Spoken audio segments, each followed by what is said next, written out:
Bonsoir, Excellence. Bonsoir. Merci de nous recevoir ici. Merci de nous accorder cet échange réalisé avec les moyens techniques de la radio-télévision guinéenne.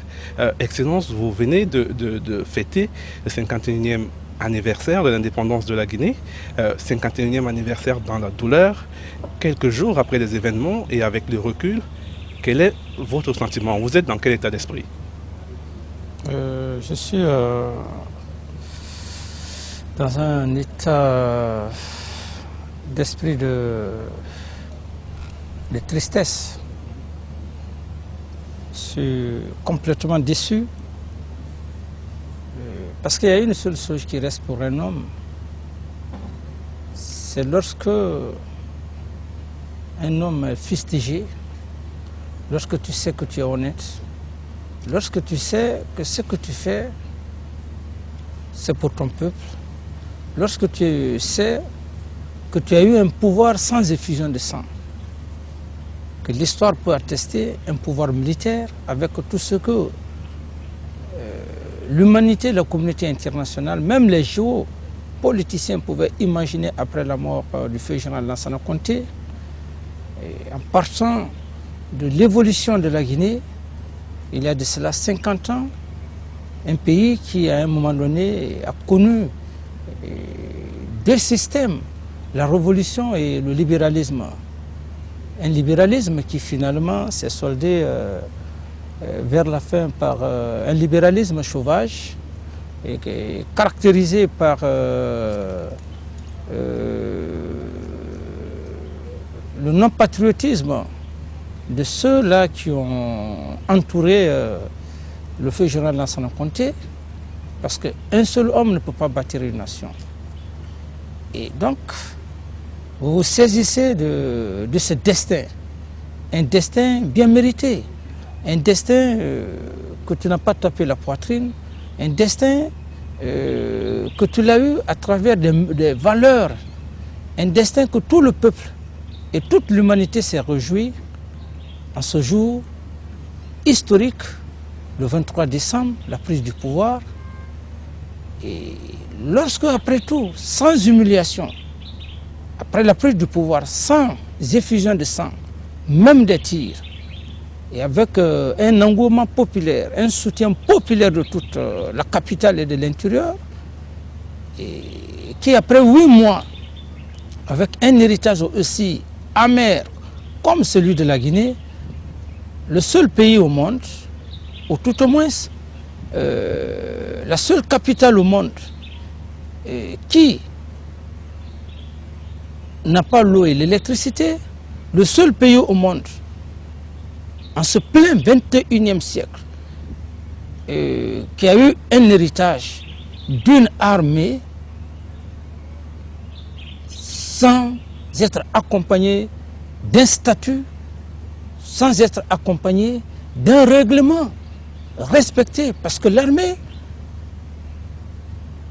et la vie civile, la seule différence, c'est le statut, c'est le respect du règlement. Alors lorsque vous n'avez pas connu cette armée, il y a de cela un demi-siècle, en 8 mois, après tout ce que vous connaissez, tout ce que les Guinéens savent, et que par le trichement, par l'égoïsme sacré, la méchanceté des hommes, de certains de nos confrères, je veux parler des leaders, de l'égoïsme, de la haine, provoquant une masse populaire sans qu'il n'ait le contrôle de cette masse populaire. Tout au long de leur marche, qui a occasionné les brûlures des voitures et, disons, s'attaquer aux édifices publics de sécurité, c'est saisir des armes, saccager la gendarmerie, c'est saisir des armes, soi-disant que c'est une marche des leaders qui avaient pour mission d'aller au stade du 28 septembre pour faire une déclaration comme quoi le président Dadis ne doit pas être candidat. Je suis d'accord. c'est normal. La démocratie s'appelle libre opinion d'expression. Parce qu'un homme ne peut pas dire que tout le peuple l'aime. Même nos deux prophètes, le prophète Jésus-Christ et Mohamed, n'ont pas tous deux aimés par des partisans, des sympathisants. À plus forte raison, un homme ordinaire, comme moi, simple. Et lorsque cet événement douloureux, connaissant bien ce que c'est que cette Guinée, connaissant bien ce que c'est que leur armée, parce que ce n'est pas la première fois qu'il y a eu des insurrections, qu'il y a eu les massacres. Ces leaders politiques, ils sont vieux dans la politique. Si je veux prendre les anciens leaders, les Alpha Condé, et disons les Amari et tant d'autres, à cela s'ajoutent également les nouveaux leaders. Si je prends les Fall qui ont géré l'État, et je prends les Kouyaté qui ont géré l'État, qui Kouyaté d'ailleurs, quand il a été Premier ministre, il y a eu effectivement, avant même qu'il ne soit Premier ministre, le même mouvement s'est passé au pont 8 novembre où il y a eu suffisamment de massacres. C'est après ce grand mouvement, parce que les leaders et ceux-là qui ont causé janvier-février, l'histoire détient encore, l'histoire reconnaît ces gens, ils sont là, ces personnes. C'est à la suite de cet événement que le Premier ministre Kouyaté est venu. Et le Premier ministre Kouyaté, dans moins de quelques temps, encore connu de la mutinerie. Et cette mutinerie avait été effectivement gérée par celui qui est assis devant vous et ses confrères.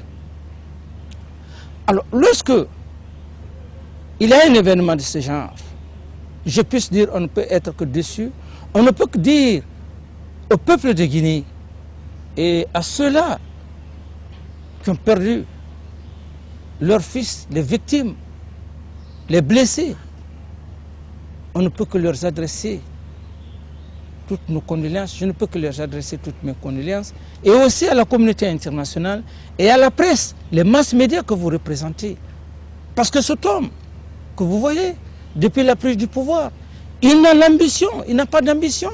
Ce n'est pas l'argent, ce n'est pas le voyage qui l'intéresse, ce n'est pas le luxe qui l'intéresse.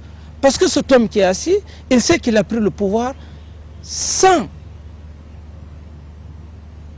histoire, sans verser le sang.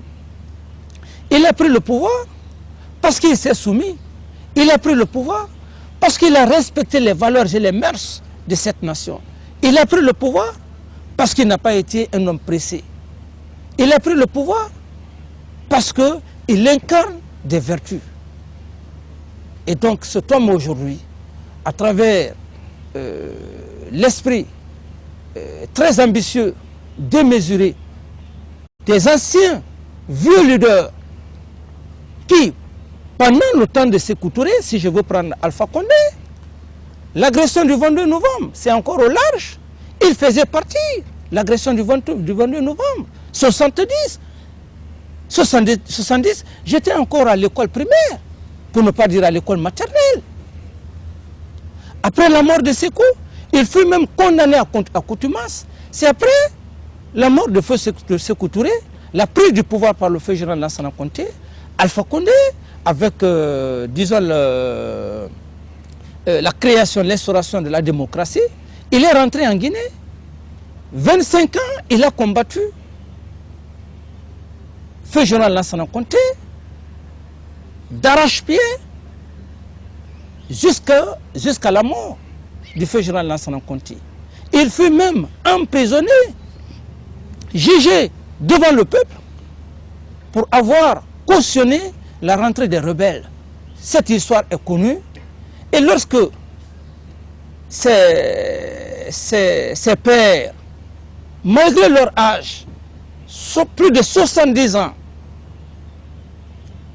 et tous voient leur fils, pour ne pas dire leur petit, qui vient par la grâce du Tout-Puissant, avec une destinée qu'ils ont longtemps cherché, il y a de cela un demi-siècle. En 8 mois, avec tous les résultats escomptés, en 8 mois, avec la lutte contre la drogue, l'un des plus grands fléaux de l'humanité, qui, la plupart de ces leaders, ont géré le fait général Lansana Conté. Ils n'ont pas lutté. Ils n'ont pas fait ce que le peuple voulait. En 8 mois, ils n'ont jamais pensé restaurer l'armée. Si je prends tous les premiers ministres, parce qu'à un moment donné, le feu général Lansana Conté était fatigué, Kouyaté est venu, il est venu au camp Alpha Yaya, il devrait s'attaquer d'abord à la restructuration de l'armée guinéenne. Monsieur le Président... Mais si ils ne l'ont pas fait, ils se sont occupés d'autre chose. Pour ne citer que tout récemment le cas de Kouyaté. Mais à cela j'en passe. Si aujourd'hui, alors tous ces gens sont à l'Hexagone, à l'extérieur, en train de véhiculer des messages, en train de fustiger mon image, fustiger l'image du CNDD, à comparer à celui d'un dictateur, je crois, falsifier une histoire en quelques fractions de secondes, cependant, une situation machiavélique menée, qui d'ailleurs le peuple s'est refusé de se lever, pour les suivre. Je ne peux que dire aujourd'hui au peuple de Guinée, merci au peuple de Guinée, le fait de ne pas se lever, la capitale, et toutes nos condoléances à tous nos confrères qui ne sont pas encore venus, les Guinéens de l'étranger, qui n'ont pas la communication, les réalités vivantes.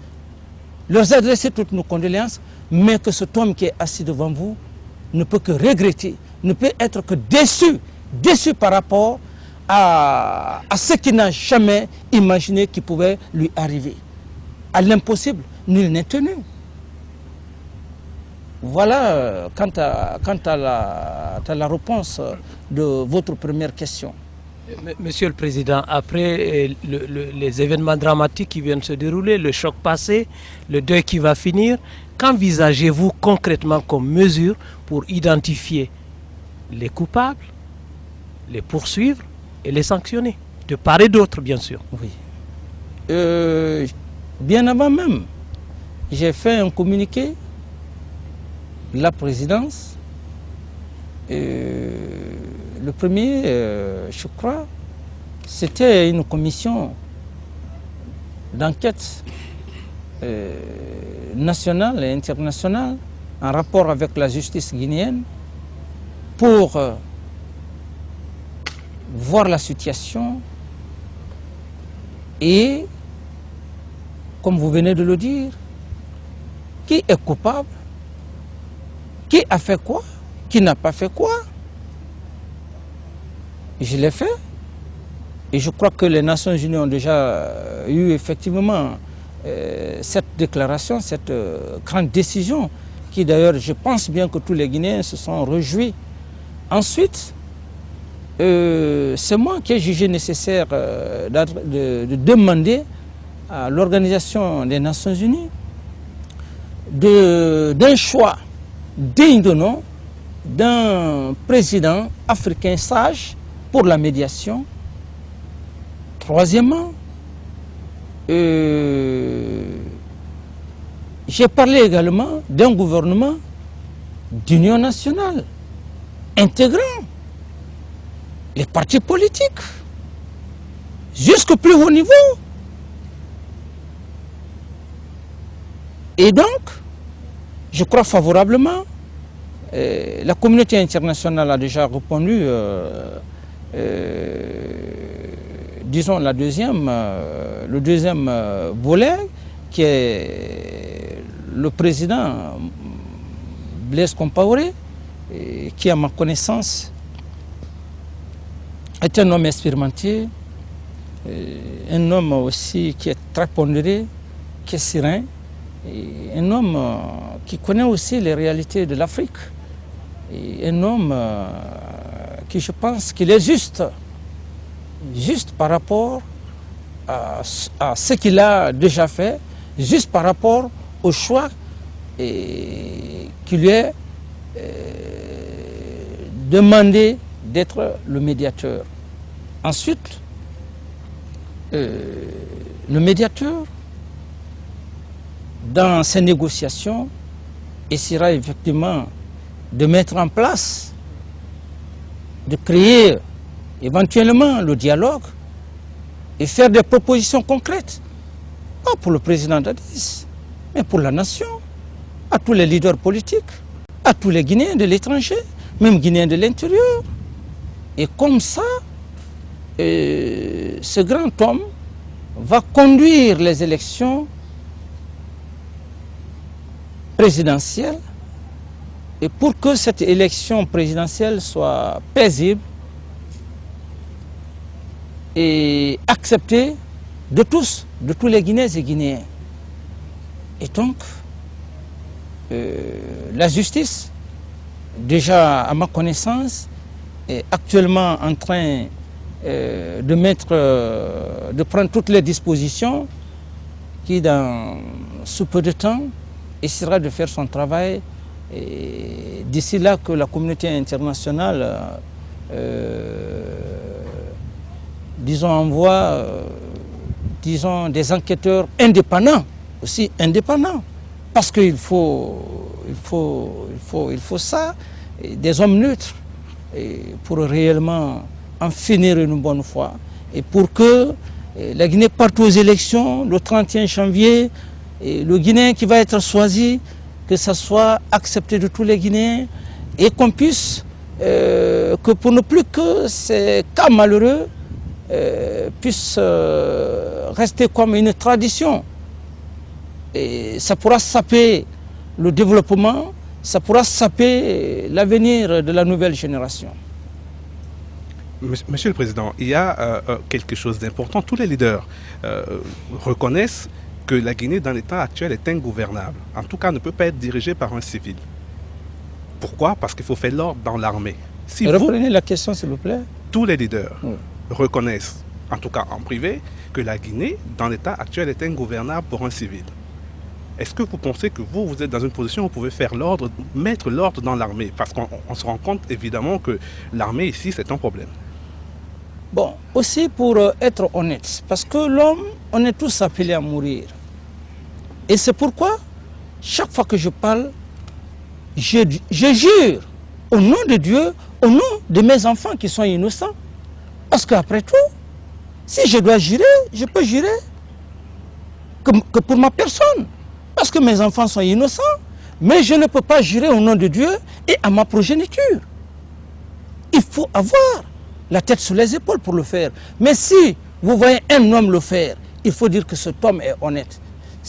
Par rapport à la question, en toute sincérité entre Dieu et moi, à moins que j'ai triché cette nation, à moins que je ne me suis pas sacrifié pour cette nation, par rapport à cette question, si dans mon bureau, le professeur, je le dis, professeur Alpha Condé, que j'ai eu tant de respect par rapport à son âge, m'a dit au bureau que président, même si vous me donnez cette armée aujourd'hui, ce pouvoir aujourd'hui, je ne peux pas être président. Parce que les militaires vont me faire du mal. Tous les leaders me l'ont dit. Il y avait le dialogue, un dialogue franc, sincère et honnête. Ils l'ont dit pourquoi? Parce qu'eux-mêmes, ils savent que 50 ans, leur armée n'est pas une vraie armée républicaine, mais une armée patriotique.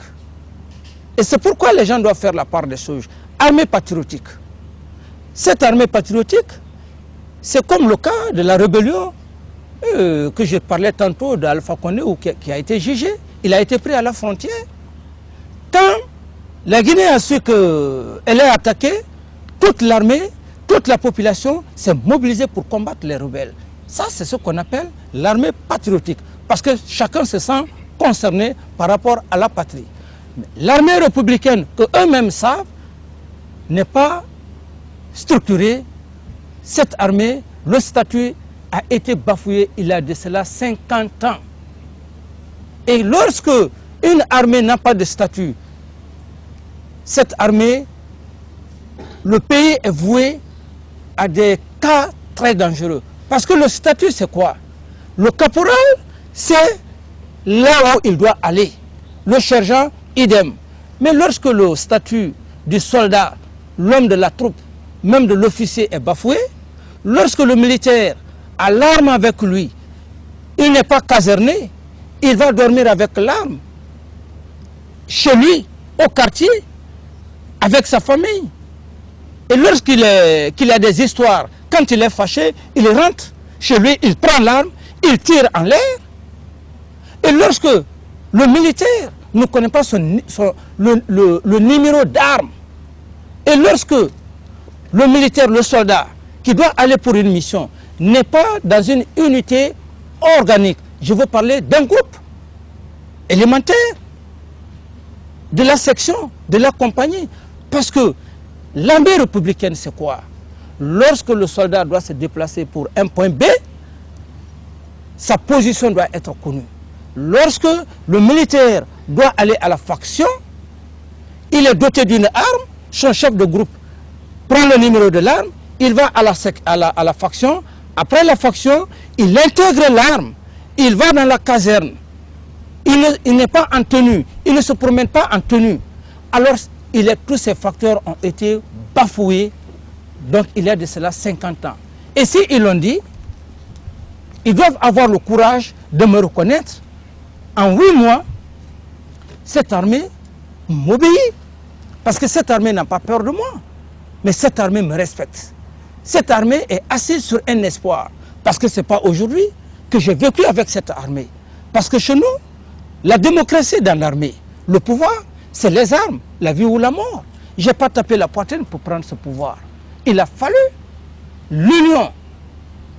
Tous les militaires de toutes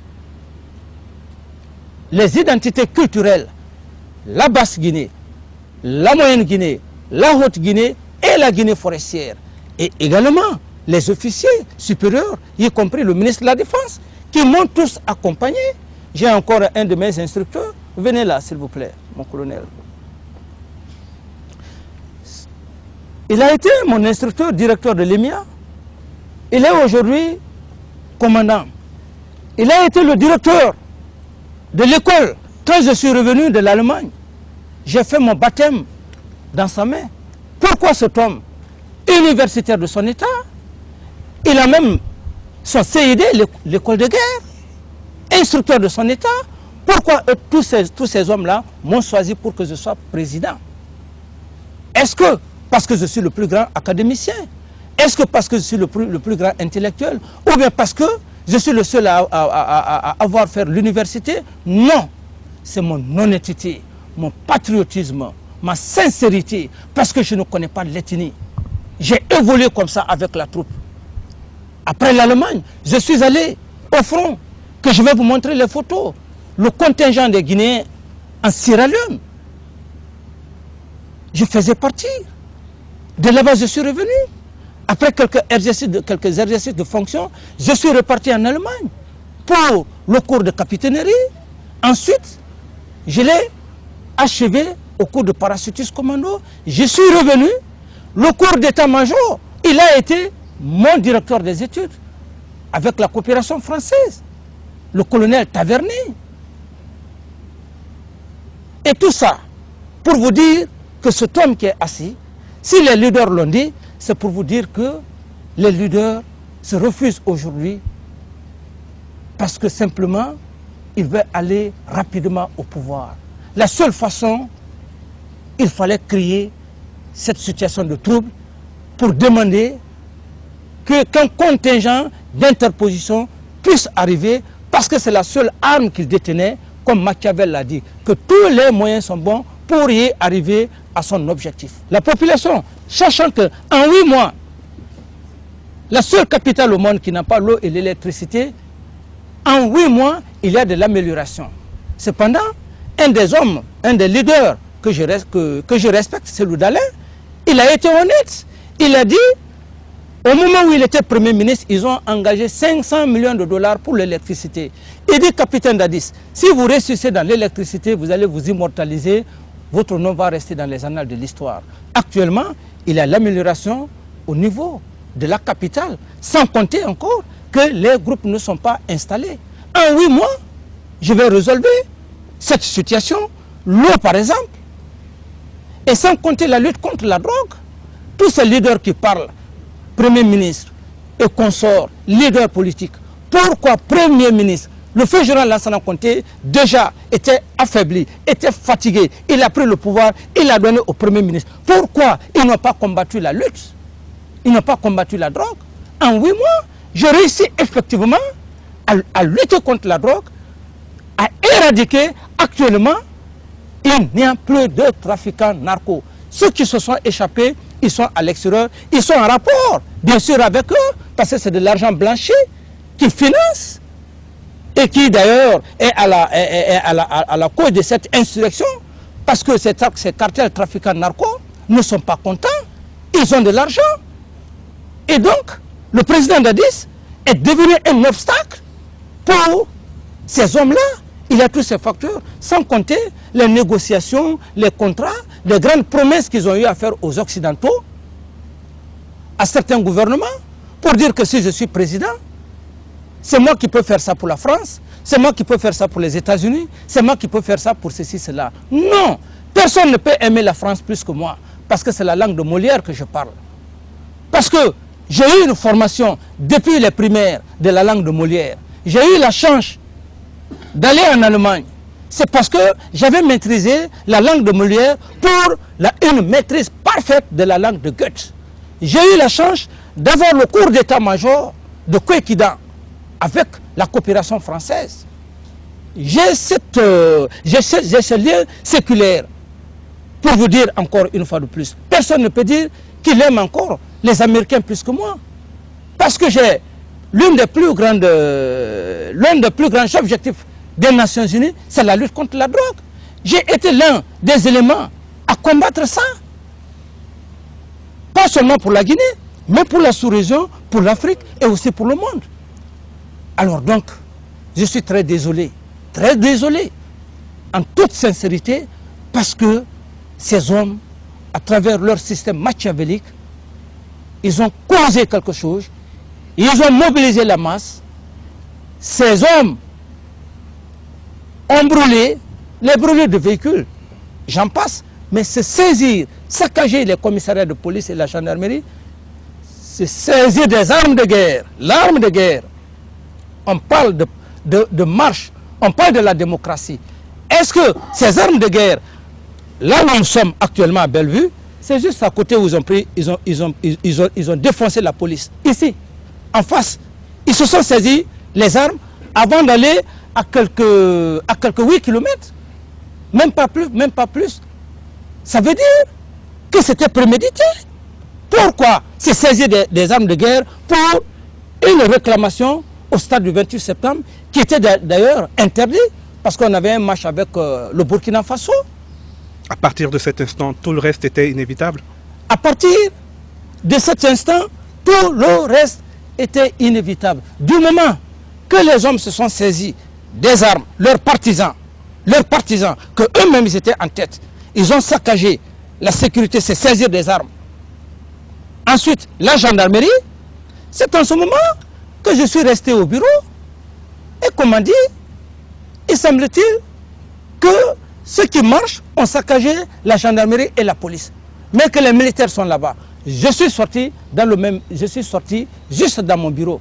J'ai dit, alors aujourd'hui tout est foutu. J'ai dit, eh bon sang, tout est foutu. Parce que je connais, ce n'est pas la première fois. Et donc, j'ai dit à la troupe que je vais aller mourir.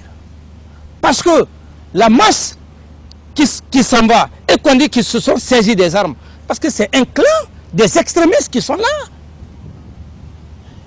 Et la présence de l'armée, c'était fatal. Je suis allé chez Ouvert.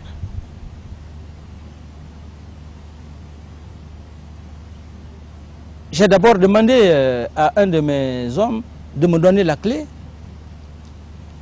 Je suis monté dans le véhicule, mais il n'y avait pas la clé là-dedans. Quand je demande, on me dit qu'il n'y a pas de clé. Ils sont venus me demander pardon. Que président, il ne faut pas aller là-bas parce qu'ils me connaissent. Ils me connaissent. 3 événements, je lève la main, je dis tuez-moi si vous voulez tuer les généraux. Tuez-moi si vous voulez tuer le général Lansana Conté pour prendre le pouvoir. C'est ce que j'allais faire. Je montais dans le véhicule.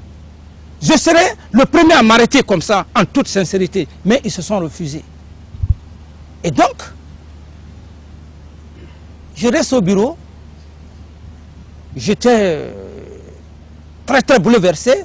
Je m'y attendais déjà à quelque chose. Après quoi, on m'a dit qu'il y a eu des morts et qu'il y a eu des tirs. Parce que je connais cette histoire de grande mobilisation, que les hommes se saisissent des armes. Je connais. Et donc, à l'impossible, nul n'est tenu. Alors voilà tout le problème.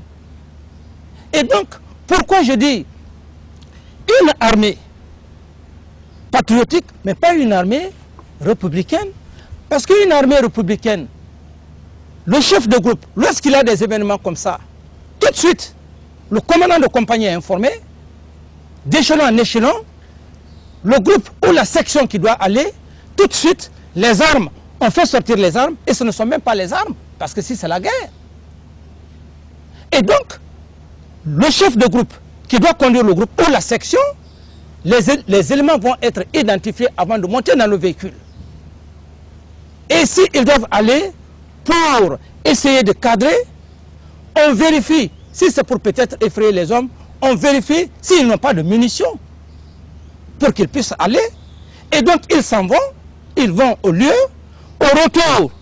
S'il y a des dégâts, ils sont responsables parce qu'ils ont été identifiés devant le chef de section. Et si c'est par exemple 2 ou 3 groupes qui doivent aller, donc ces éléments sont identifiés. Ça, c'est ce qu'on appelle l'armée républicaine. Parce que le caporal, le soldat, le sergent ne peut pas détenir une arme sans l'autorisation de son chef de groupe. Et donc, c'est une armée qui n'est pas structurée. Et c'est pourquoi j'ai parlé de certains éléments incontrôlés. Parce que l'armée républicaine, c'est quoi? Chaque jour que vous voyez, il y a un rassemblement. Ce rassemblement, si c'est le commandant de compagnie qui doit venir, tous les chefs de section sont là, avec tous les chefs de groupe. On fait le tour du mât. On fait le tour du mât. Les absents, s'ils sont malades, ils sont identifiés. Et le commandant de compagnie donne les instructions. Ceux qui doivent aller à l'instruction, ils vont à l'instruction. Ceux qui doivent aller pour des servitudes, ils vont aux servitudes. Et donc, la position du soldat d'un point A, d'un point B est connue. Le soldat ne va pas dans sa famille avec l'arme.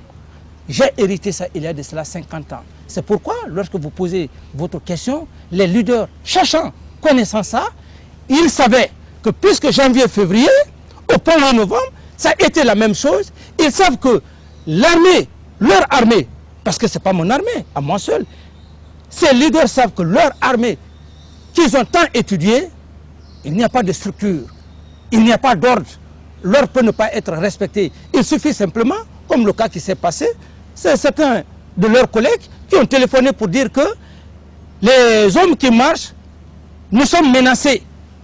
Tac, les hommes... C'est la panique. La panique. La panique.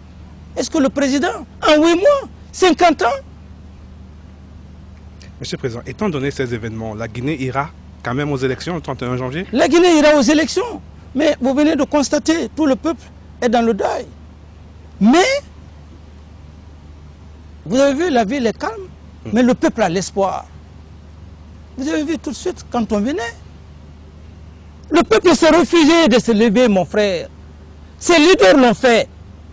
Mais ils ont fait les Sciences Po.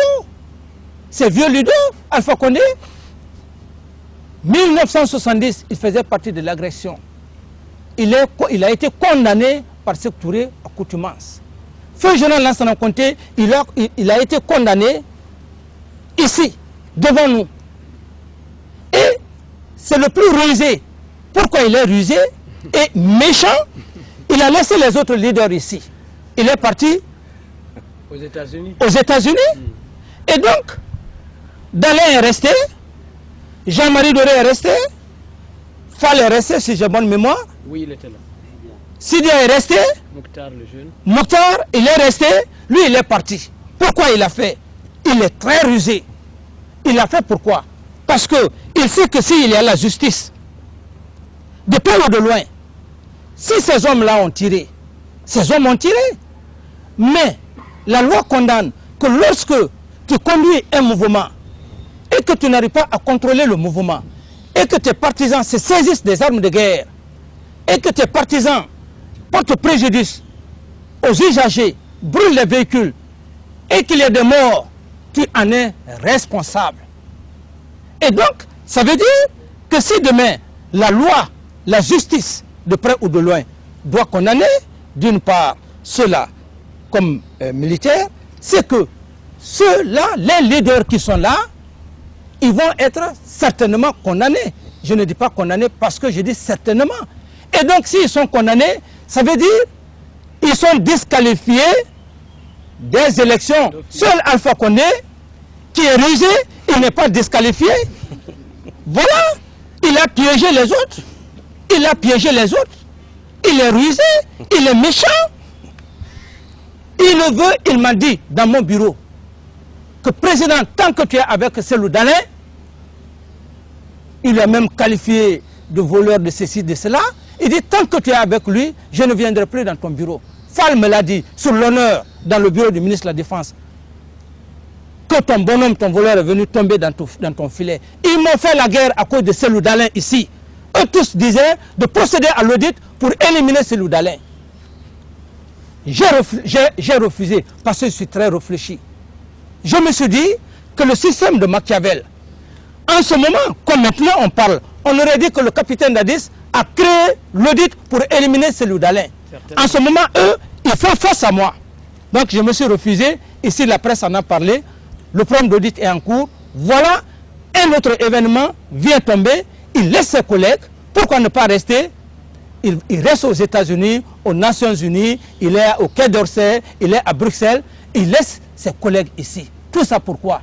Parce que, et c'est pourquoi il est acharné, il parle de justice et il sait que s'il y a ça, si les militaires ont un côté, les autres leaders ont un côté, c'est-à-dire les leaders politiques, parce qu'il y a le code de conduite. Lorsqu'on organise une marche, si la marche est pacifique, et si la marche était pacifique, sans porter préjudice aux édifices, sans se saisir des guerres, sans brûlure, que ces hommes partent, même s'ils avaient défoncé le stade, marcher dans la pacificité, je crois que là aussi, c'était pardonnable.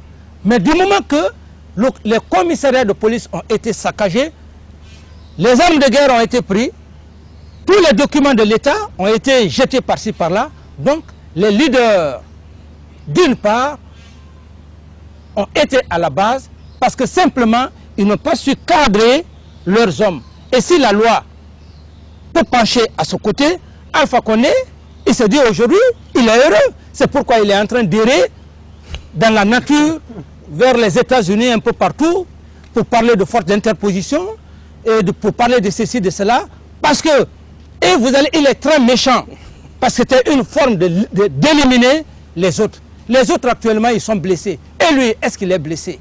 Alors c'est comme ça, il a joué l'agression de 1970, la rébellion, le mouvement... 2002 non 2000 1970, l'agression portugaise contre la Guinée, il était au large. Et le mouvement 2002, 2000, la rentrée des rebelles tout au long de la frontière, il a été arrêté, il a été jugé par le tribunal d'ici. Il a été condamné. Et donc, il est habitué. Voilà que ce troisième événement, il s'est échappé parce qu'il en a de l'expérience. Mais une expérience méchante, dangereuse contre sa nation. Président, un homme qui a un casier judiciaire aussi important, il a un casier judiciaire. Il n'a pas eu l'amnistie. Il a été gracié. Mais il a été gracié. Oui. Nous sommes dans un régime d'exception. Nous sommes dans un régime d'exception parce que c'est un habitué de fait. Et ce qui vient de se produire, la loi peut le condamner. Alors, mais cet homme qui est assis, il faut que vous cherchiez, il faut que le peuple cherche. il est en train de raconter des bobards. Il parle tantôt de forestier. Je suis forestier, c'est grâce aux forestiers que, que le mouvement rebelle a été combattu. Il y a ces valeurs, je les possède. Et tous les militaires en ont, que tu sois maintenant. Ce n'est pas seulement les forestiers qui ont combattu tout au long des frontières. Les Peuls ont combattu, les Malinqués ont combattu, les Soussous ont combattu. Et donc, l'Afrique a ses valeurs. Alors quand il a fait allusion à tous ces facteurs, mais est-ce que les éléments qu'il est en train de parler, tout ça, c'est moi qui les ai incorporés dans l'armée? Donc c'est un homme qui a des faits habitués. C'est un habitué de faits. C'est un homme dangereux. Et voilà, aujourd'hui, ils sont dépistés. Il faut donc aller à l'extérieur, à l'Hexagone, aux États-Unis, fustiger l'image du CNDD. Et qu'est-ce qu'ils ont fait? C'était le système de Madagascar. C'est-à-dire, au moment où ils ont saccagé, les partisans ont saccagé les édifices, se saisir des armes de guerre. Pour eux, toute la population allait se soulever. Allait suivre le mouvement. Il fallait quoi? Créer une insurrection? Une insurrection, la population se lève, et puis éventuellement peut-être aussi l'armée, et donc le départ du président, comme ils ont fait à Madagascar. Mais ils se sont levés, une bonne partie de la capitale, si ce n'est pas cette bretelle qui est restée, donc ils ont échoué complètement. Voilà le système machiavélique que ces leaders qui ont été piégés par leur patron Alpha Condé. Lorsqu'il a parlé, je ne l'ai jamais répondu. Oui. Un jour, il est même passé aux antennes. Il dit, le président Dadis, il est malade. Il m'a qualifié, il dit que je suis malade. Les gens m'ont demandé, j'ai dit non, laissez-le. Son âge, il est perturbé. Alors, c'est son fils qui est là. C'est nous qui avons véhiculé leur message à l'université. Alors donc, l'âge, j'ai dit laissez-le. Il a raison. Donc, il veut passer par tous les moyens, coûte que coûte, goutte que goutte. Si ce n'est pas le pouvoir, Alpha Condé ne sera jamais rassasié. Même si on fait une concession, vous dites à Alpha Condé d'être Premier ministre, il ne fera pas. Il ne le fera pas. 50 ans, il lutte à avoir le pouvoir. Donc il se dit que c'est sa dernière chance. Oui. 72 ans par rapport à cette génération. Alors, donc c'est pourquoi je ne l'écoute pas. Je ne l'écoute pas. Monsieur le Président, on a beaucoup parlé de politique, parlons un petit peu de vous. On vous connaît mal, hein. On vous connaît par les images qui nous arrivent de Guinée, mais vous, d'où vous vient cet... Est-ce que vous avez imaginé un jour dans votre parcours être à la place que vous êtes? C'est pour vous dire que quand je parle du destin, pourquoi j'ai appelé un de mes instructeurs et pourquoi j'ai parlé du ministre de la Défense? C'est eux qui nous ont donné les cours de commune de base, demi-tour droite.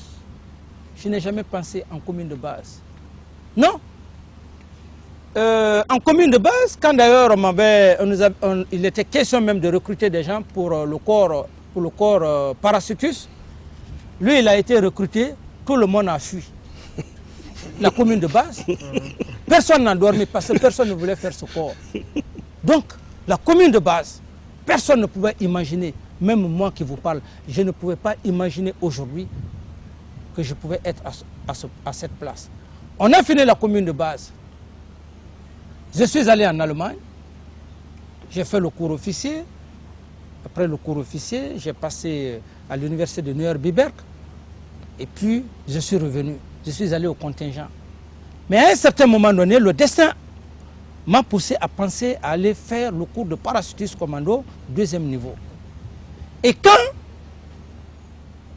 l'acte est sorti, tout le monde a dit, mais pourquoi le capitaine Dadis laisse?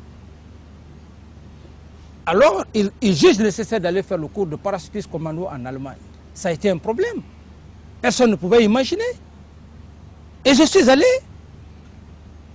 C'est pourquoi l'homme, c'est le cœur. J'ai tenu, j'ai fait mon cours de parachutiste commando accompagné du cours de capitaine, avec la brigade franco-allemande, et puis les Belges avec les Américains. Je suis revenu, je vous ferai montrer quoi, je vous ferai voir toutes ces photos. Et je suis revenu, mes détracteurs ont dit que je suis venu pour un coup d'État. J'ai été emprisonné. L'emprisonnement Et le feu général Lansana Conté, que je puisse dire, cet homme m'a sauvegardé. C'est vrai. Ils m'ont taxé de tout. De là-bas, ils m'ont envoyé à l'état-major. À l'état-major, je suis resté, il y a eu la première grève. Que je parle que c'est les mêmes leaders. Janvier, février. J'étais au camp des parachutistes, au bataillon. C'est là-bas où je devrais saisir le pouvoir. Mais il y avait déjà assez de morts. Et donc, progressivement, je n'ai jamais pensé, parce que si j'avais pensé que je serais président, peut-être j'allais saisir la première occasion, la première grève. Le deuxième événement, j'étais avec cet homme. Quand les hommes sont venus, tous les généraux avaient pris la fuite. Les gens m'ont dit d'aller passer un communiqué pour prendre le pouvoir. J'ai dit aux enfants, non. Si le général Lansana Conté est humilié, ce n'est pas en tant que lui. Mais ce serait toute la Basse-Côte. Parce que la Basse-Côte a soutenu Sékou Touré, 26 ans. Et pourquoi pas lui? J'ai donc consolé les militaires. Le troisième événement, c'était la même chose. J'ai refusé le pouvoir. J'ai appelé le ministre de la Défense.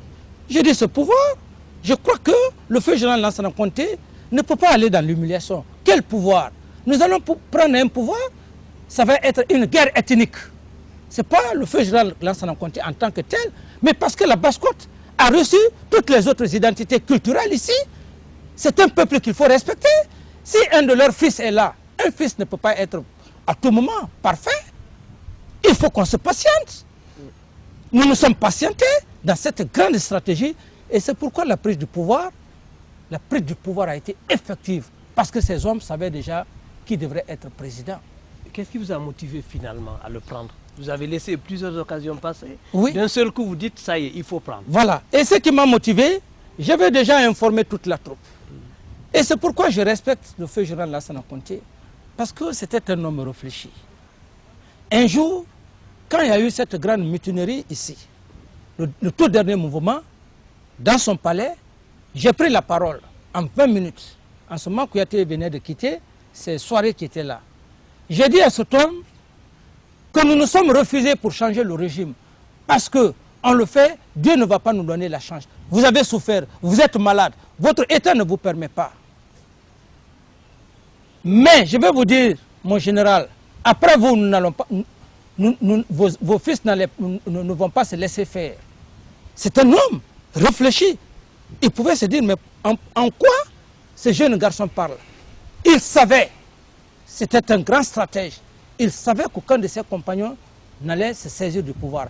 Et donc, j'avais un objectif. Avec le ministre de la Défense, avec nos compatriotes, avec les hommes. Nous nous sommes dit que nous allons respecter le général Lansana Conté jusqu'à le jour où il va rendre l'âme. Le jour où le feu général Lansana Conté a rendu l'âme, ce jour, j'étais au camp, je crois que c'était vers 17 h. Mais j'avais des intuitions un peu. J'avais un sixième sens. J'ai quitté vers 15 h.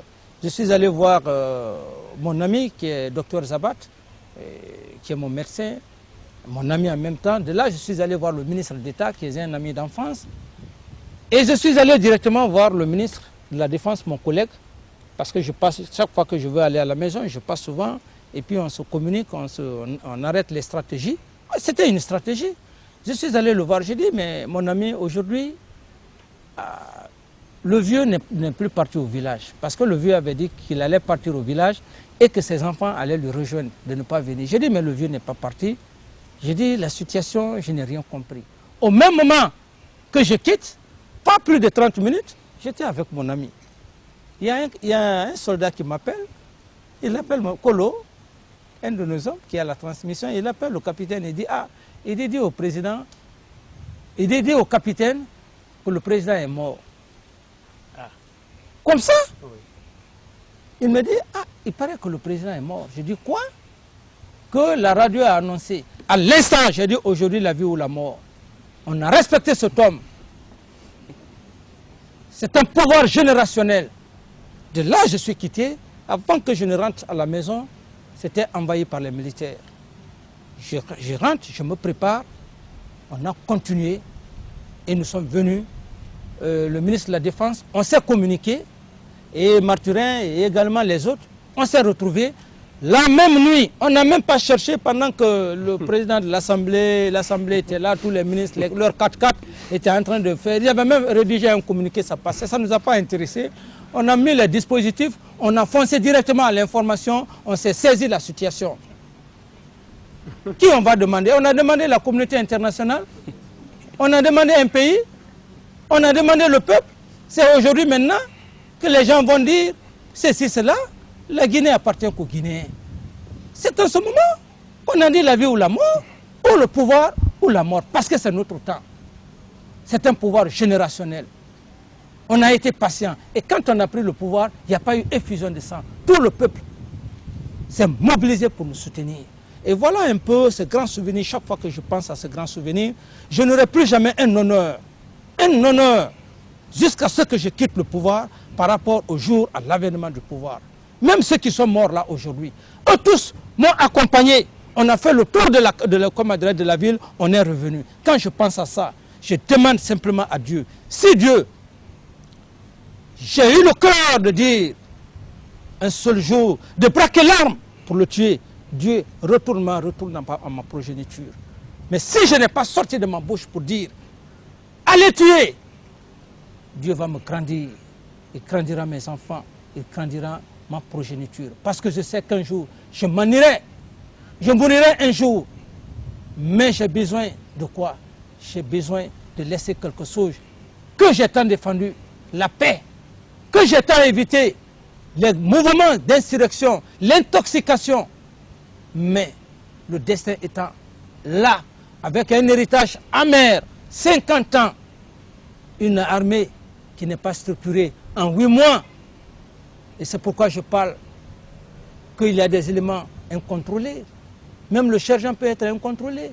Même l'officier supérieur, même le commandant qui est assis, il n'a pas un tableau, un organigramme. Même le capitaine, tout le monde est incontrôlé. Le colonel, le général, il ne contrôle pas si les commandants de compagnie ou les chefs de corps. Non, ce n'est pas seulement les soldats. C'est un héritage très amer. 50 ans, en 8 mois, nous sommes tous engagés dans le patriotisme et nous sommes assis sur l'espoir. Mais pas parce que les soldats, l'armée a peur de moi. Non, l'armée n'a pas peur de moi. Ces hommes-là n'ont pas peur de moi, qui sont là. Non, ils me respectent, ils ont du respect pour moi. Ils savent que j'ai souffert avec eux parce que j'ai arrêté 3 mouvements qui devraient envoyer le feu général Lansana Conté. 3 mouvements qui allaient plonger la Guinée dans la guerre. J'ai souffert avec eux au front, en Sierra Leone. Je n'ai jamais eu une vie, ma vie a toujours été avec les hommes. Je n'ai jamais mené une vie ostentatoire. Voilà ce grand sentiment que ces hommes-là ont pour moi, même mes instructeurs. Mais ce n'est pas ma puissance. Ce n'est pas parce que j'ai tapé la poitrine pour prendre ce pouvoir. C'est pourquoi j'ai demandé un jour aux leaders, ceux qui veulent le pouvoir, qu'ils viennent que je leur donne des cours, des enseignements. Et cette armée est difficile à gérer, même cette nation guinéenne. Parce que pour gérer une nation, il faut tenir compte d'une armée républicaine. Pourquoi ils se sont refusés de construire les camps? Ce n'est qu'actuellement, en 8 mois, on est en train de faire des réalisations au camp, dans les camps. Peut-être que vous aurez l'opportunité de voir. 50 ans, ils n'ont pas su caserner les hommes. 50 ans, les hommes ne sont pas habillés. Vous voyez, l'habillement, chacun s'habille comme il veut. En 8 mois, je peux changer ça. J'ai les moyens. D'abord, c'est un problème mental. Il faut construire, il faut loger le soldat, le militaire. Et pour dire au militaire, il ne faut pas aller avec l'arme chez toi. Le militaire doit avoir son logement au camp. Est-ce que les militaires sont logés? On peut faire la reconstruction des camps, des camps militaires. À Caen, en 8 mois, on peut faire la construction des camps, loger les militaires, réintégrer les armes, leur créer des hôpitaux militaires, leur entretien, leur donner l'instruction, l'équipement, la logistique, l'instruction civique. Cependant, je suis acculé par les leaders pour le problème des élections, élections. J'ai dit 2010. Ils ont dit non, 2009. C'est pourquoi il y avait un chronogramme. On est resté à évoluer. Eux-mêmes, ils ont fait ce qu'on appelle le comité ad hoc. Au lieu maintenant de 2009, ils ont dit 31 janvier 2010, où il y avait une partie des forces vives, soi-disant forces vives, mais des leaders politiques, et une partie du CNDD. CNDD, c'est mon instructeur que je l'ai pris avec... voilà. C'est lui que j'ai pris, qui a seulement représenté le CNDD et le colonel Morsiré. Tout le reste, j'ai dit les civils. Pour ne pas qu'on dise que le président d'Addis a envoyé 5 ou 8 personnes ou 10 personnes membres du CNDD. Tout ça là, je l'ai fait. 31 janvier, élection présidentielle. Aujourd'hui, Monsieur le Président, vous appelez à un gouvernement d'union nationale. Vous m'avez dit tantôt tout à l'heure, vous êtes prêt à travailler avec tout le monde. Vous appelez tout le monde à venir, à s'asseoir, à discuter pour essayer de trouver la voie la meilleure pour la Guinée. Pour vous dire, même si c'est aujourd'hui mon frère Alpha Condé, c'est un frère à moi. Et tous ce sont des frères à moi. Oui. Les Dalins. Les Dalins, ce sont tous des frères à moi. Même lorsqu'ils partaient, je l'ai adressé comme adresse propre rétablissement. Les FAL. On a vu des grandes contradictions. Le poste qu'ils veulent, ce qu'ils veulent, je vais leur donner. Ils veulent la présidence, Monsieur le Président. Non, la présidence, si encore ils veulent la présidence, je le dis clairement, s'ils veulent la présidence, s'ils peuvent, dans des circonstances actuelles, avec l'avis bien sûr, suivez, l'avis bien sûr, parce qu'ils ne sont pas seulement que les Guinéens. Il y a aussi la capitale, les Guinéens de l'intérieur, avec l'avis des maires, des CRD et de la jeunesse. S'ils sont d'accord, si le peuple est d'accord, mais je leur rends le tablier. Monsieur le Président, vous avez fait en 8 mois plus que beaucoup en plusieurs années. Pourquoi vous arrêtez? Non, parce que je ne veux pas commander dans la guerre. Ça n'apportera à rien à ce peuple. C'est pourquoi j'ai demandé, puisque c'est ce pouvoir-là qu'ils cherchent. Ils ont dit que le président d'Addis a confisqué tout le pouvoir. C'est pourquoi j'ai demandé un gouvernement d'union nationale, partie intégrante des leaders politiques, à tous les postes, quel que soit le poste. Tout le monde, sans exception. Même s'ils veulent le poste de présidence, le peuple va leur dire, bon voilà, on va leur donner la présidence. Mais si je suis président, c'est parce que le peuple veut. Le médiateur va être là. Le président Blaise Compaoré. Qui vous a appelé déjà? C'est moi qui dois l'appeler. C'est moi qui dois l'appeler. Parce que je ne le prends pas en tant que président. Non. Je ne le prends pas. Quand je suis devant le président Blaise, je ne le prends pas en tant que président. À dire président égal, ou capitaine égal, c'est mon aïeux. La tradition de l'armée, ton ancien est ton ancien. C'est mon aïeux. Je le dis ancien. Je l'ai toujours dit ancien, parfois je le dis aïeux. Ça, c'est la tradition de l'armée. J'ai ce grand respect pour cet homme. Parce que c'est un grand militaire. C'est un homme qui a de l'expérience. Qu'est-ce que je peux apprendre au président Blaise Compaoré? Qu'est-ce que moi je peux lui apprendre?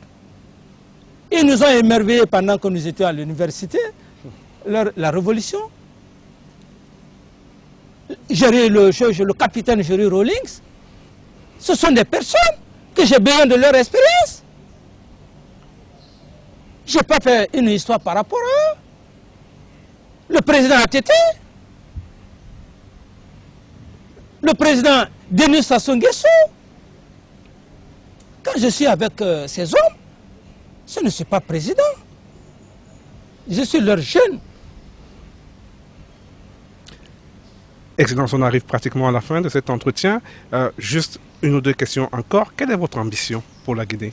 Mon ambition, c'est ce que vous venez de voir. Pourquoi je me suis refusé de venir loger ici?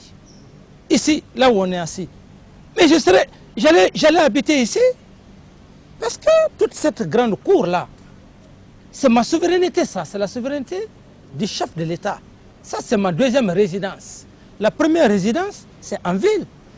Donc, j'allais occuper cette case et j'allais faire occuper mes enfants. Et d'ailleurs, même il ne serait-ce que cette case. Il a au moins 5 à 6 chambres. Ma famille. Et puis je m'en garde avec moi. Mais pourquoi je me suis refusé? Le palais. Parce que si je suis dans une telle condition, je vois la souffrance de ce peuple, je ne peux pas dormir. Sans quoi il n'y a pas quelqu'un qui n'aime pas le luxe, qui n'aime pas le bonheur. Celui qui dit qu'il n'aime pas bien vivre, qui n'aime pas l'argent, il a menti. C'est un démagogue. Mais c'est un certain caractère qu'on inflige en soi-même. C'est le patriotisme. Cette influence de résister, c'est un caractère. Ce n'est pas donné à tout le monde. 22 millions de dollars, la prise du pouvoir. Je ne dis pas on. On a mis dans ma main. La société SAG? La société SAG. Le ministre de la Défense. Aucun militaire ne le savait. La prise du pouvoir. Aucun Guinéen n'allait le savoir. Peut-être le jour où j'allais quitter le pouvoir. Aucun militaire n'allait le savoir. J'ai dit les 22 millions, merci. Et parce qu'il n'est pas venu pour me corrompre. En toute sincérité. Il est venu pour dire, président, puisque vous avez pris le pouvoir, et on sait que les caisses sont vides. Les 22 millions sont là. Vous allez essayer d'entretenir la troupe et vous allez essayer de résoudre les problèmes. J'ai dit grand merci. C'est un acte. Mais je leur ai dit, les 22 millions, grand merci. Mais fin mars, il faudrait que tu envoies les relevés. Et fin mars, ils ont envoyé les relevés, ils ont mis dans le compte, j'ai montré au peuple de Guinée, à la télévision, j'ai montré à tout le monde. Les 22 millions encore existent. Quand le prostitué Djerim, le marchand journaliste de Jeune Afrique, parle de 800 milliards, un homme qui refuse 22 millions de dollars, imaginez 22 millions de dollars évalués en francs guinéens. Est-ce que un opérateur économique de quelque nature aujourd'hui en Guinée, même quelqu'un peut me donner 2 millions aujourd'hui pour me corrompre, 22 millions où je me suis refusé, pourquoi alors être affairiste? Voilà, ce sont des valeurs. Pourquoi refuser d'y habiter? C'est parce que mon peuple, tant que je ne donne pas l'eau et l'électricité, je ne suis pas à l'aise. Tant que mon peuple, je ne vois pas l'amélioration des conditions de vie de mon peuple, je ne peux pas être dans un bureau somptueux, dans une villa somptueuse, comme vous venez de voir. C'est de l'abstinence. Le patriotisme appelle le patriotisme. On ne part pas au marché pour l'acheter. C'est dans les veines, c'est héréditaire. C'est culturel. C'est culturel. J'ai été éduqué par un père analphabète qui n'a jamais été à l'école. Il a simplement fait ses services militaires à la marine. Il n'est jamais parti à l'école. Quand il est revenu, il a été un chauffeur. Je suis le fils d'un chauffeur. Le fils d'un chauffeur analphabète. Ex-chauffeur du président du tribunal, l'actuel président de la Cour suprême aboli. Mon père a été le chauffeur du père d'Aboli. Le fils d'un chauffeur. Cet homme m'a inculqué une culture. Cet homme m'a éduqué. Il m'a montré l'honnêteté, la sincérité. Il m'a prouvé que l'homme n'est rien par rapport à ses idées.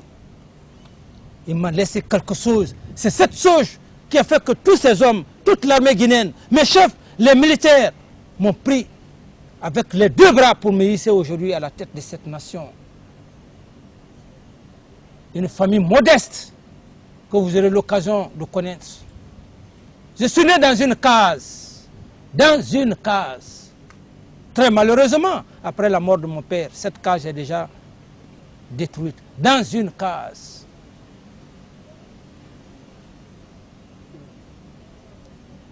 J'ai eu une éducation. Je ne l'ai pas volé au marché noir. C'est ce qui caractérise. C'est ce qui fait ma fierté quand je parle. C'est ce qui fait que je n'ai pas l'ambition de pouvoir. Parce que cet homme m'a prouvé que le pouvoir, l'argent n'est rien. C'est pourquoi je refuse de venir ici pour ne pas me cramponner, pour ne pas être un obsédé de pouvoir, pour ne pas avoir des envies. Lorsque un jour, le peuple va me dire, où ou par le destin que je quitte le pouvoir, que je puisse aller dans mon village, à Zérekore, à Koulé, Yaketa, dans le nom de mon grand-père, pour aller dans la plantation, en train de contempler la nature, parce que je sais qu'un seul jour, je serai un jour, quel que soit le temps, je mourrai. Et aussi quand je lis, parce que à l'école primaire, je lisais le Coran. J'étais encore petit, je ne connaissais pas la signification. Mais chaque fois que je lis le Coran, traduit en français, je lis la Bible, je me réfère à Salomon. Salomon dans la Bible. Personne au monde ne sera plus riche que Salomon. Tout est vanité, vanité des vanités. Salomon a demandé à Dieu, tu m'as donné toutes les richesses au monde.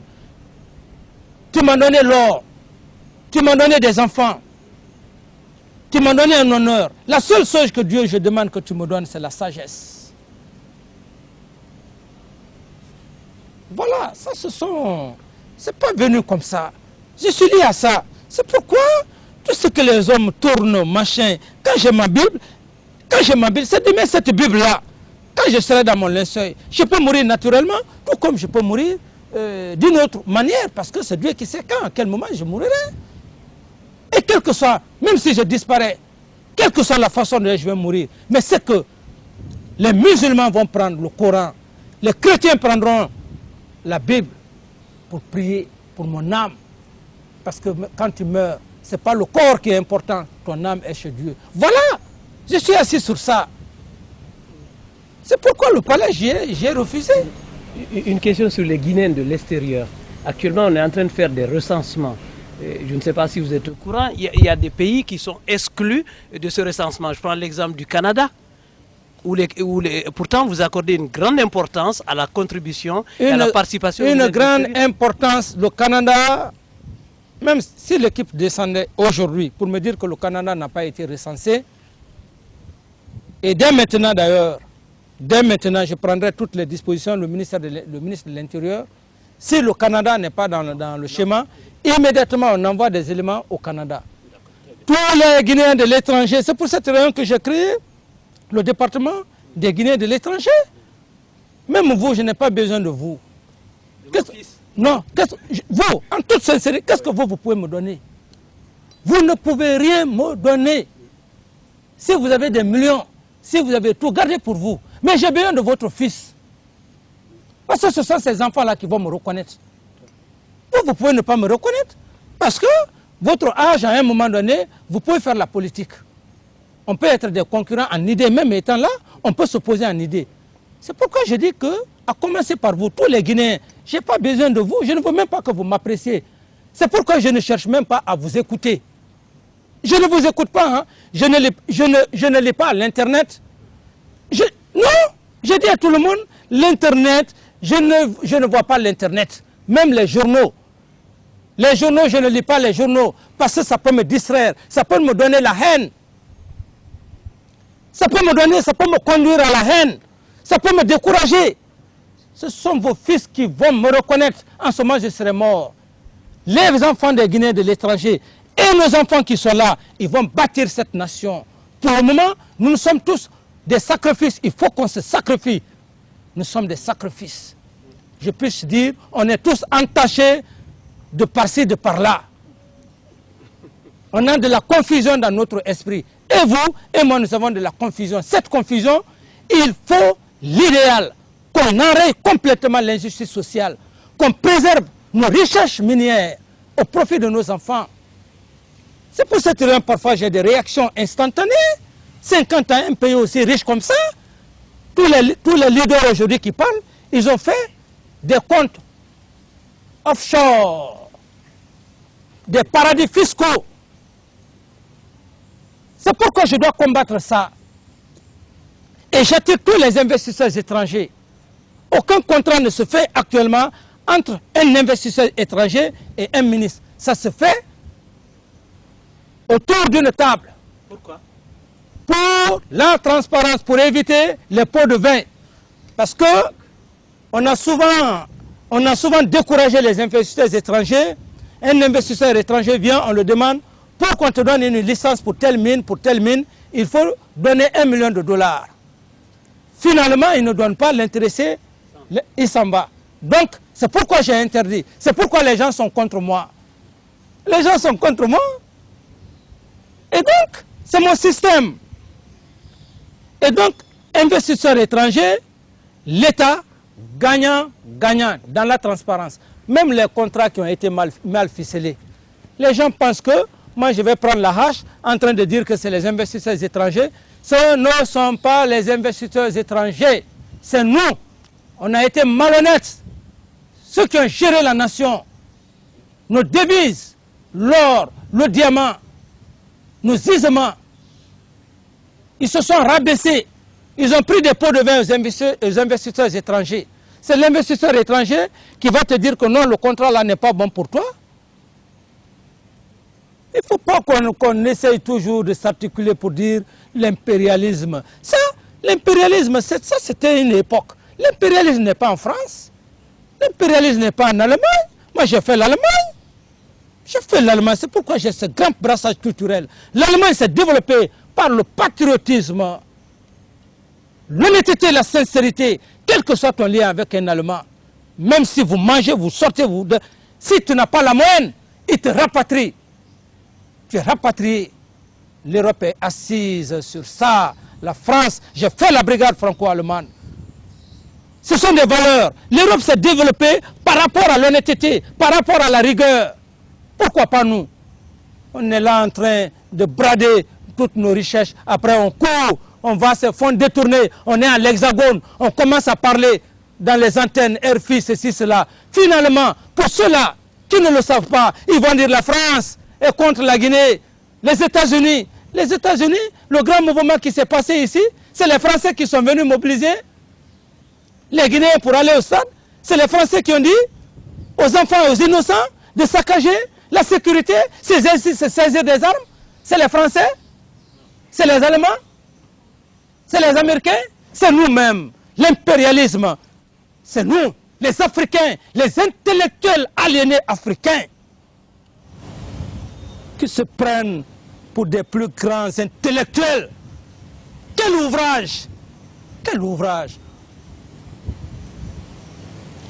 Ils se métamorphosent en Européens. L'Européen est honnête, il est sincère. La Révolution française, rappelez-vous-en, Robespierre et Danton. Aujourd'hui, la France a été détruite, l'Allemagne détruite. Allez-y aujourd'hui en Allemagne, en France. Quand on vous dit que telle ville a été détruite, vous allez vous poser la question, est-ce que ce sont des êtres humains qui ont fait ça? Le sacrifice, l'Africain ne veut pas se sacrifier. Dès qu'un Africain se sacrifie, dès qu'un Africain veut aujourd'hui mettre au moins le minimum des ressources, aider les Occidentaux, parce qu'on ne passera pas tout le temps à tendre la main aux Occidentaux, à aller s'entasser en Europe, en Occident. Finalement, on dit que les Blancs sont méchants. Les Blancs sont méchants. Mais venez, on va construire. Et c'est pourquoi l'Afrique est en retard. Dès que tu commences à faire le progrès, on te tue. Tu es tué dans l'œuf. C'est comme mon cas. Personne ne peut se sacrifier aujourd'hui dans ce pays comme moi. C'est ça la plus grande erreur des Africains. C'est comme, je disais, la malédiction. L'Afrique a eu la chance, avec le brassage culturel de l'Occident. La langue de Molière, est-ce que c'est ma langue? C'est pas ma langue. N'accusons pas la France, l'Allemagne, les États-Unis, l'Angleterre. C'est les Africains. Est-ce que c'est les Français qui parlent à RFI? Est-ce que c'est les Allemands qui parlent? C'est les apatrides, des hommes assoiffés de pouvoir, qui partent parler sur les ondes. Ensuite, on dit que ceci, cela. L'Afrique, aux Africains, quoi que les Africains fassent, si la prise de conscience n'est pas là, la prise de conscience, l'Afrique ne va jamais progresser. Et finalement, à un moment donné, ça sera de l'emmerdement. L'Afrique est riche, la Guinée est riche, mais venez-vous-en les Guinéens de l'étranger, au lieu de passer à l'Internet. Est-ce qu'ils connaissent cet homme qui est assis? Cet homme qui est assis, vous le connaissez? C'est un homme honnête, sincère, sur l'honneur, depuis la prise du pouvoir. Si j'ai un compte Si j'ai un compte bancaire, je demande à Dieu de me détruire. La seule personne qui m'envoie de l'argent, c'est le président Kadhafi et Mohamed VI. Cependant, j'ai toute l'opportunité, même mon budget de souveraineté. Je touche difficilement. C'est quand il y a des sinistrés. Difficilement, je fais des chèques. Je ne suis pas un maudit. Je fais l'Europe. Sans argent, l'homme n'est rien. Je sais qu'un jour, je m'en irai. Je ne resterai pas éternellement au pouvoir. Quand vous voyez un patriote comme ça, des gens qui sont assoiffés de pouvoir, viennent mobiliser des innocents à la boucherie. Ils sont tués. Il n'y a pas de feu, de fumée sans feu. La cause, ils n'ont pas respecté, assoiffé. Le battage médiatique ne parle pas des leaders politiques. On ne fait que parler seulement de l'armée. L'armée et les leaders politiques. Est-ce que l'armée est allée aussi voir les gens chez eux? Mais parler des leaders politiques. Est-ce qu'un leader politique doit conduire une marche tout en saccageant des édifices, se saisir des armes de guerre? La démocratie, vous êtes en France. Les marches en France. Qu'est-ce qui se passe en France? Vous avez vu les Français, le peuple français, aller saccager la police, la gendarmerie, prendre les armes contre Sarkozy? C'est pacifique. S'il vous plaît, c'est pacifique. Les Africains ne veulent pas parler de ça. C'est pourquoi l'Afrique est en retard. Ce retard-là, nous allons tous écoper. Nous allons tous les écoper. Rien ne sert de rester à l'extérieur, à l'Hexagone, aux États-Unis, en Australie. Prenez-en le temps comme vous l'avez fait. Venez voir qui est cet homme. C'est le président Kadhafi qui m'a donné ce véhicule. Vous pensez que je ne peux pas rouler aujourd'hui dans les luxus? Qui n'aime pas le bonheur? Je vais rouler dans les luxus. C'est comme si je disais que ce peuple-là est bête. Est-ce que moi je mérite ça? Je ne mérite pas ça pour le moment. Pour le moment, je ne mérite pas ça. Si je dois venir loger ici ou bien à Secouria ou bien dans les luxus, pour le moment, je ne mérite pas ça. J'ai un objectif. Celui de sortir de la Guinée, de l'ornière, éradiquer, sauvegarder ses acquis, ses richesses, donner la chance aux nouvelles générations, aux enfants déshérités qui passent tout le temps au marché en train de vendre les cacahuètes. Le Guinéen, aucun fonctionnaire guinéen, aucun Guinéen n'a de l'épargne ici. Tous les Guinéens, tous ces fonctionnaires-là sont assis sur de l'espoir. Voilà mon objectif. C'est pourquoi je dis que c'est seul le président Kadhafi. Même hier, il m'a appelé. Et tous les chefs d'État, à commencer par mon père Ouad, tous les chefs d'État de l'Afrique, même si je demandais aujourd'hui, même mon frère Atiti et tant d'autres, même si je leur demande de l'argent, ils vont me demander, mais je ne suis pas un prostitué président, comme le font les leaders. Ils me demandent, je dis j'ai compris. Kadhafi l'a dit, le guide de la Jamaria, il l'a dit, je le fais pour ne pas que tu touches le budget de l'État. Le roi Mohamed VI, ce que j'ai posé, il a envoyé des équipements. Et même ça, c'est ce que je détiens. Ils m'ont demandé d'envoyer des gens. La villa de l'OUA, le roi Mohamed VI m'a demandé de lui donner un domaine pour que les Marocains viennent, même le président Kadhafi l'a dit, pour construire pour moi. Parce qu'ils se disent que je suis patriote. J'ai dit pour le moment de laisser. Monsieur le Président, ce sera notre dernière question. Vous allez continuer à vous sacrifier. Tout ça, je le fais par rapport à ce peuple que je me suis tant sacrifié. Par rapport à vos fils, vos enfants, mais pas M. Barry. Je ne me sacrifie pas pour toi. Même si tu veux, aujourd'hui, que tu es dans mon esprit, je n'ai pas besoin que tu restes dans mon esprit. Je ne me tue pas pour vous. Hein. Et je dis à tous les Guinéens qui sont dans cette même génération, je ne me tue pas pour vous, je me tue pour la jeunesse. nos enfants, sur l'honneur entre Dieu et moi. Parce qu'un jour, je m'en irai, nous nous en irons. C'est ça ma devise. Ce patriotisme, j'irai avec ça. Aujourd'hui, même si tout le peuple de Guinée jugeait nécessaire, ces leaders, de leur donner le pouvoir, je donnerai ce pouvoir. Je ferai comme le président Mathieu Kérékou. Cet homme, le pouvoir après tout, l'après-pouvoir. Le pouvoir, quel que soit le temps, le pouvoir à sa fin. Rien ne sert de faire 50 ans au pouvoir, 20 ans au pouvoir. En 8 mois, en 2 mois, si le peuple te reconnaît, le peuple m'a reconnu, parce que ce grand mouvement d'insurrection populaire, à celui de Madagascar, a échoué lamentablement. Vous avez vu ce que les enfants disaient. On ne veut pas l'ethnie, à bas l'ethnie, vous êtes patriotes. On ne veut pas ceci, on ne veut pas cela. La Guinée ne sera pas construite sur une base ethnique. C'est pourquoi je suis allé au Fouta pour défier tous les Guinéens.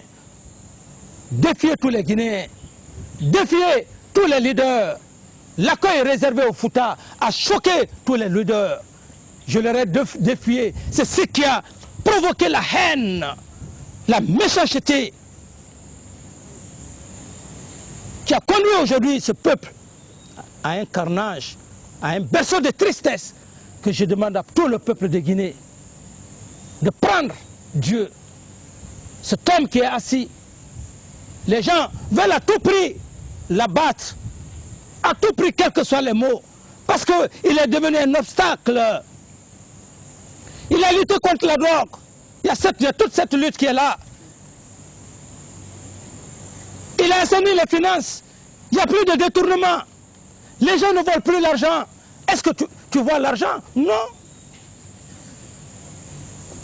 Les pots de bain sont finis. Les concessions minières, ceci, cela. Personne ne fait plus de compte offshore, de royalty. Royalty, prend des avances. La Banque centrale, combien de tonnes? 8 tonnes d'or. Ta banque, c'est du désert. Tes 8 tonnes d'or, où sont-ils? Tes 8 tonnes d'or. Tu n'as pas tes 8 tonnes d'or. C'est tout ça là que je veux bannir. Mais j'ai beaucoup d'adversaires. Même plus d'adversaires, des ennemis qui veulent à tout prix m'abattre. Par tous les moyens, par toutes les voies, les journaux, le battage médiatique. De l'Occident aux États-Unis, en Afrique, par le système de mouvement d'insurrection populaire, ou même par le système de rébellion, qui peut créer de la subversion pour l'envoi d'une force d'interposition, alors que le peuple de Guinée n'a pas besoin de ça. Simplement, ils ne veulent plus voir le patriote capitaine Dadis. Je suis devenu encombrant. Encombrant. J'ai la tête sur les épaules. J'ai un 6e sens. Ça ne plaît pas. Mais ça plaît au bas peuple. Au bas peuple, c'est le bas peuple que vous avez vu en train d'applaudir. Mais ça ne plaît pas aux nantis, aux gens qui sont assoiffés de pouvoir. Et l'argent, l'argent. Je suis devenu encombrant, je suis devenu gênant. Il faut à tout prix l'abattre, sous toutes les formes. Mais mon âme est dans la main de Dieu. Mon pouvoir est dans la main de Dieu et dans la main du peuple de Guinée, dans la main des jeunes innocents qui sont innocents. Dieu est avec eux. Qu'est-ce qui les pousse spontanément? Mais moi je me pose la question, avec tous ces hommes qui sont là, ils sont assis sur l'espoir. Je n'ai pas peur d'un homme qui va rester éternellement. Celui qui pense en liquidant le président Dadis, il a gagné, un jour il mourira. Il trouvera la mort. Un jour, son tour arrivera. Personne ne restera éternellement sur terre. Où sont-ils? Les grands pharaons, Khéops, le premier pharaon de la civilisation pharaonique. Où est-il, Khéops? Képhren, où est-il? Khéops, Képhren, Ramsès, Néron, Jules César, Napoléon Bonaparte, Général de Gaulle, Georges Pompidou, Mao Tse-tung.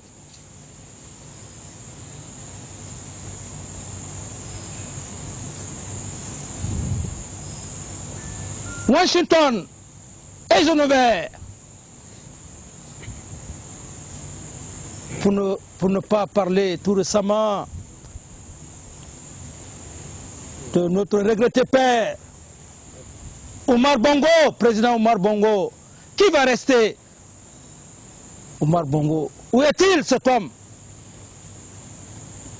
Les Mobutu, les Julius Nyerere, les Sékou Touré.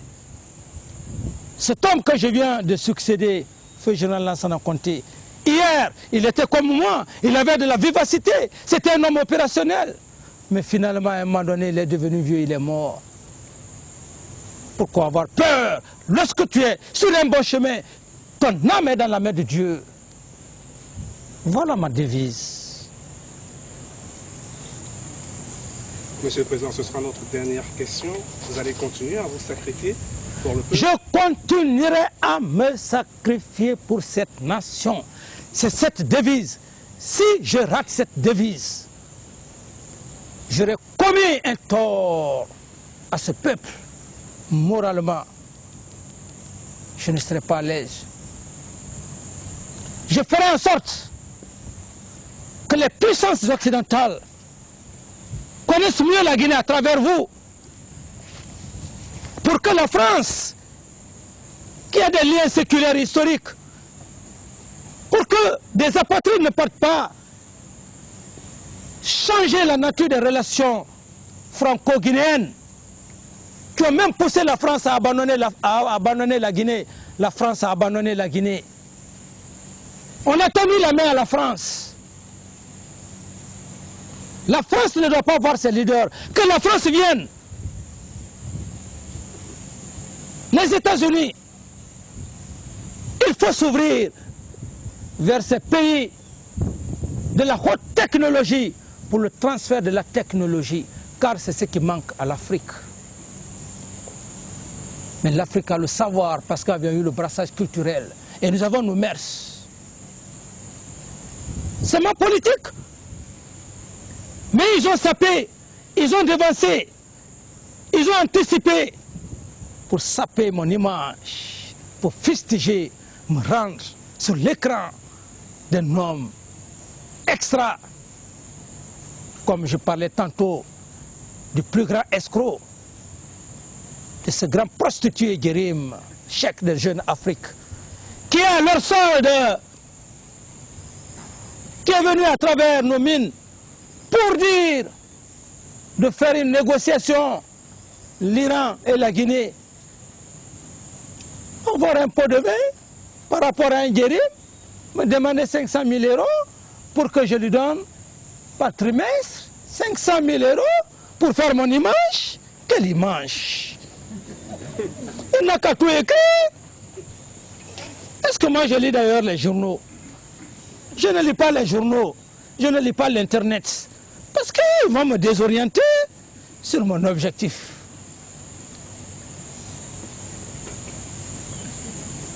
Voilà l'homme qui est assis.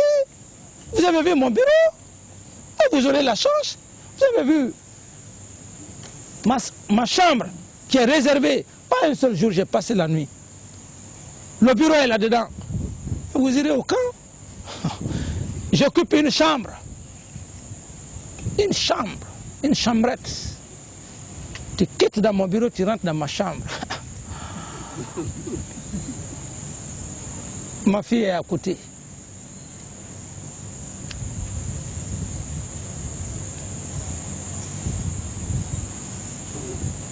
Merci, Monsieur le Président. Merci.